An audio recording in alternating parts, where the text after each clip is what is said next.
ஓம் சாந்தி. 31/8/2022 பாப்தாதா மதுபன். இன்றைய முரளியிலிருந்து கேள்விகள் பார்க்கலாம். ஃபர்ஸ்ட் கேள்வி, எதை மட்டும் செய்ய வேண்டும்? எதை மட்டும் செய்ய வேண்டும்? இரண்டாவது கேள்வி, எதில் இரக்கம் போன்ற விஷயம் எதுவும் இல்லை? எதில் இரக்கம் போன்ற விஷயம் எதுவும் இல்லை? மூன்றாவது கேள்வி, எப்போது குஷியின் அளவு அதிகரிக்கும்? எப்போது குஷியின் அளவு அதிகரிக்கும்? நாலாவது கேள்வி, எப்போது ஆசீர்வாதம் கிடைக்கும்? எப்போது ஆசீர்வாதம் கிடைக்கும்? அஞ்சாவது கேள்வி, ஞானத்தில் புதுமை என்றால் என்ன? ஞானத்தில் புதுமை என்றால் என்ன? ஆறாவது கேள்வி, சதா என்ன கவலை இருக்க வேண்டும்?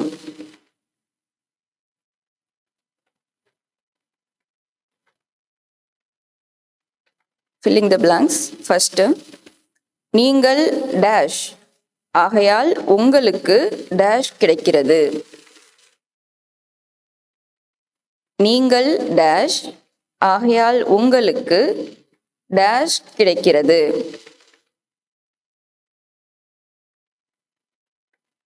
இரண்டாவது, டேஷ் மனிதர்கள் டேஷ் செய்கிறார்கள். டேஷில் மனிதர்கள் டேஷ் செய்கிறார்கள். மூணாவது, யார் டேஷ் அவர்கள் டேஷ். யார் டேஷ் அவர்கள் டேஷ். நான்காவது, உங்கள் வாயிலிருந்து டேஷ் பொழிகிறது. உங்கள் வாயிலிருந்து டேஷ் பொழிகிறது.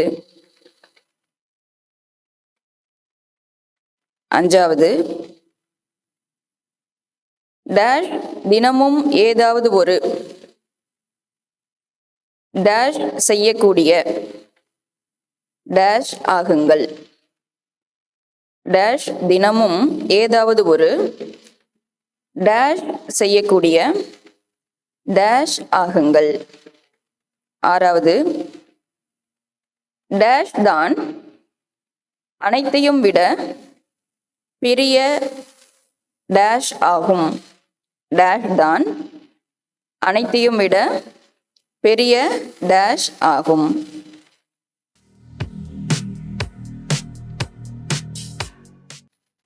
கேள்விகளுக்கு பதில் கிடைச்சதா?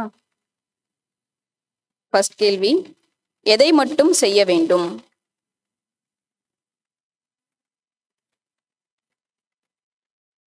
எதை மட்டும் செய்ய வேண்டும்?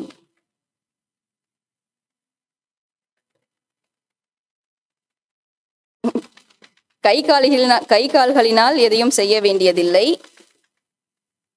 புத்தியினால் மட்டும் நினைவு செய்ய வேண்டும். புத்தியினால் மட்டும்.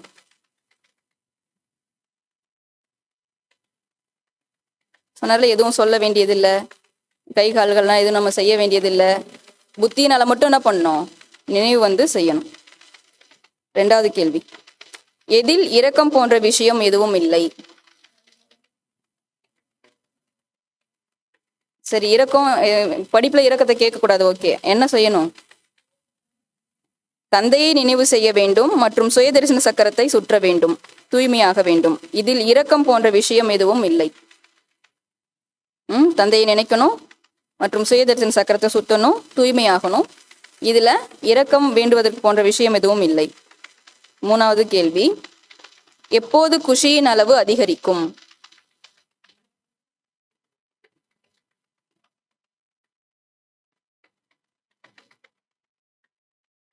எப்போது குஷியின் அளவு அதிகரிக்கும்?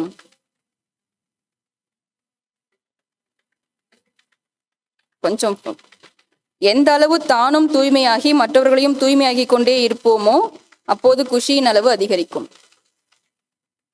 எந்த அளவு தானும் தூய்மையாகி மற்றவர்களையும் தூய்மையாக்கி கொண்டே இருப்போமோ அப்போது குஷியின் அளவு அதிகரிக்கும். எப்போது ஆசீர்வாதம் கிடைக்கும்?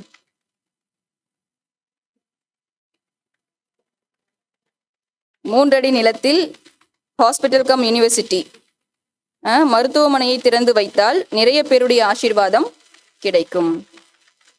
5வது கேள்வி, ஞானத்தில் புதுமை என்றால் என்ன?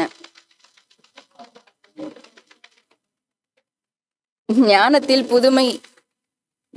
புதுமை என்பதனுடைய அர்த்தம் புத்திசாலியாகி நடந்து கொள்வது, அதாவது தனக்குள் இருக்கும் குறைகளை முடித்து கொண்டே செல்வது. 6வது கேள்வி, சதா என்ன கவலை இருக்க வேண்டும்? இப்போது இரும்பு யுகத்திலிருந்து எப்படி தங்க யுகத்திற்கு செல்வது என்ற கவலை இருக்க வேண்டும். இப்போது அயன் ஏஜிலிருந்து எப்படி கோல்டன் ஏஜுக்கு செல்வது என்ற கவலை இருக்க வேண்டும். Filling the blanks. ஃபர்ஸ்ட், நீங்கள் டேஷ் ஆகையால் உங்களுக்கு டேஷ் கிடைக்கிறது.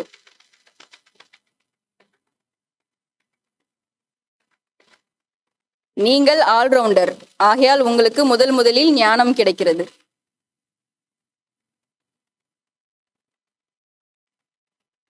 இரண்டாவது டேஷ்.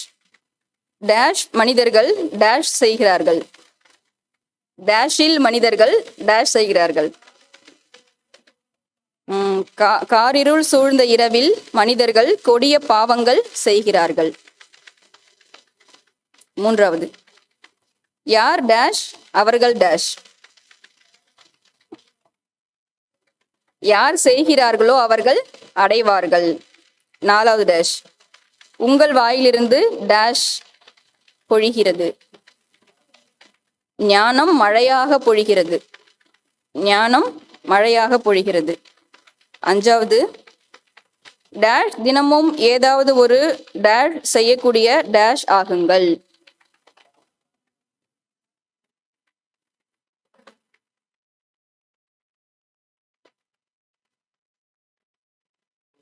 நான்கு பாடங்களிலும் தினமும் ஏதாவது ஒரு புதுமையை அனுபவம் செய்யக்கூடிய தீவிர முயற்சியாளர் ஆகுங்கள்.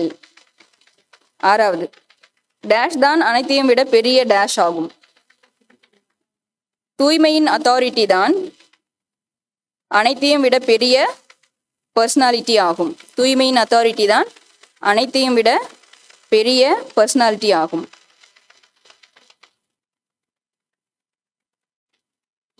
ஓம் சாந்தி.